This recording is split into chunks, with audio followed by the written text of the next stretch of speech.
హల్లెలూయా. దేవునికి స్తోత్రం. ఈరోజు దేవుని వాక్యం ధ్యానించుకుందాం. నిర్గమకాండం 15వ అధ్యాయము. అప్పుడు మోషేయు ఇశ్రాయేలీయులను యెహోవాను గూర్చి ఈ కీర్తన పాడిరి. యెహోవాను గూర్చి గానము చేసెదను. ఆయన మిగులు అతిశయించి జయించెను. గుర్రమును దాని రౌతును ఆయన సముద్రంలో పడద్రోసెను. యెహోవాయే నా బలము, నా గానము, ఆయన నాకు రక్షణ ఆయను. ఆయన నా దేవుడు, ఆయనను వర్ణించెదను. ఆయన నా పితరుల దేవుడు, ఆయన మహిమ నుతించెదను.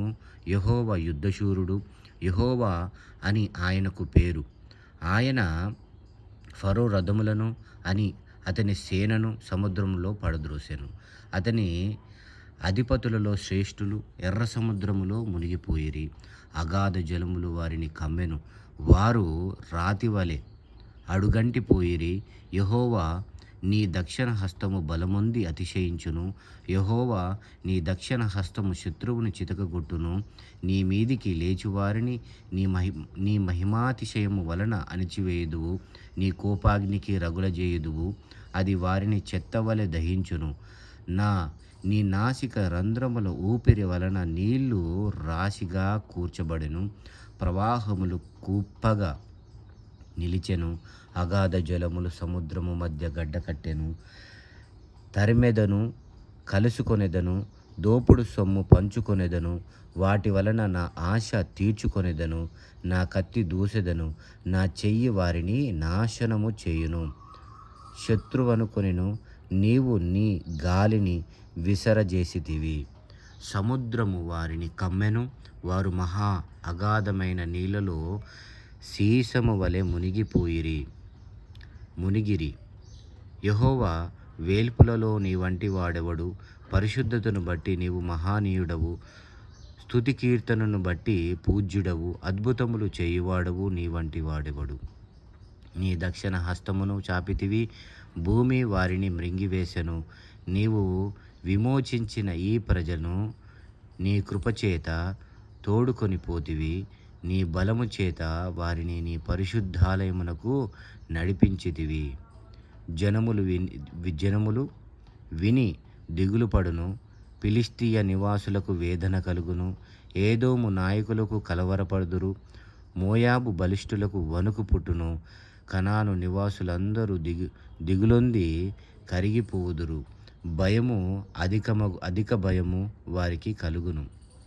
యెహోవా, నీ ప్రజలు అద్దరికి చేరు వరకు, నీవు సంపాదించిన ఈ ప్రజలు అద్దరికి చేరు వరకు నీ బాహుబలము చేత పగవారు రాతివలె కదలకుందురు. నీవు నీ ప్రజను తోడుకొని వచ్చెదవు. యెహోవా, నీ స్వాస్థ్యమైన కొండ మీద నా ప్రభువా, నీవు నివసించుటకు నిర్మించుకొనిన చోటను, నీ చేతులు స్థాపించిన పరిశుద్ధాలయమందు వారిని నిలువబెట్టెదవు. యెహోవా నిరంతరమును ఏలువాడు. యెహోవా గుర్రములు రథములు అతని రౌతులను సముద్రంలో దిగగా యెహోవా వారి మీదికి సముద్ర జలములను మళ్లించెను. అయితే ఇశ్రాయేలీయులు సముద్రపు మధ్యను ఆరిన నేల మీద నడిచిరి.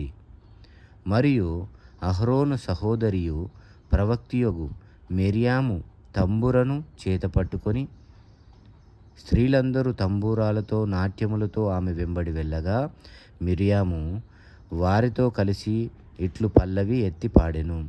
యెహోవాను గానము చేయుడి, ఆయన మిగుల అతిశయించి జయించెను. గుర్రమును దాని రౌతును సముద్రములు ఆయన పడద్రోసెను. మోషే ఎర్ర సముద్రము నుండి జనులను సాగుచేయగా, వారు షూరు అరణ్యములోనికి వెళ్ళి దానిలో 3 దినములు నడిచిరి. అచ్చట వారికి నీళ్లు దొరకలేదు. అంతలో వారు మారాకు చేరిరి. మారా నీళ్లు చేదైనవి గనుక వారు ఆ నీళ్లు త్రాగలేకపోయిరి. అందువలన దానికి మారా అను పేరు కలిగెను. ప్రజలు అంటురు, మేమేమి త్రాగుదుమని మోషే మీద సనగకొనగా, అతడు యెహోవాకు మొర్రపెట్టెను. అంతటా యెహోవా అతనికి ఒక చెట్టును చూపెను. అది ఆ నీళ్లలో వేసిన తరువాత నీళ్లు మధురములాయెను. అక్కడ ఆయన వారికి కట్టడను విధిని నిర్ణయించి అక్కడ వారిని పరీక్షించి, మీ దేవుడైన యెహోవాక్కును శ్రద్ధగా విని ఆయన దృష్టికి న్యాయమైనది చేసి ఆయన ఆజ్ఞలను విధేయులై ఆయన కట్టడలన్నిటినీ అనుసరించి నడిచిన ఎడల నేను ఐగుప్తీయులు కలుగజేసిన రోగములలో ఏదియూ మీకు రానియను. నిన్ను స్వస్థపరచు యెహోవాను నేనే అనెను. తరువాత వారు ఏలీమునకు వచ్చిరి. అక్కడ 12 నీటి బుగ్గలను 70 ఈత చెట్లను ఉండెను. వారు అక్కడనే ఆ నీళ్ల యొద్ద దిగిరి. హల్లెలూయా. మీ వినికిడిలో దేవుడు మిమ్మల్ని మీ కుటుంబాన్ని దీవించునుగాక. ఆమెన్.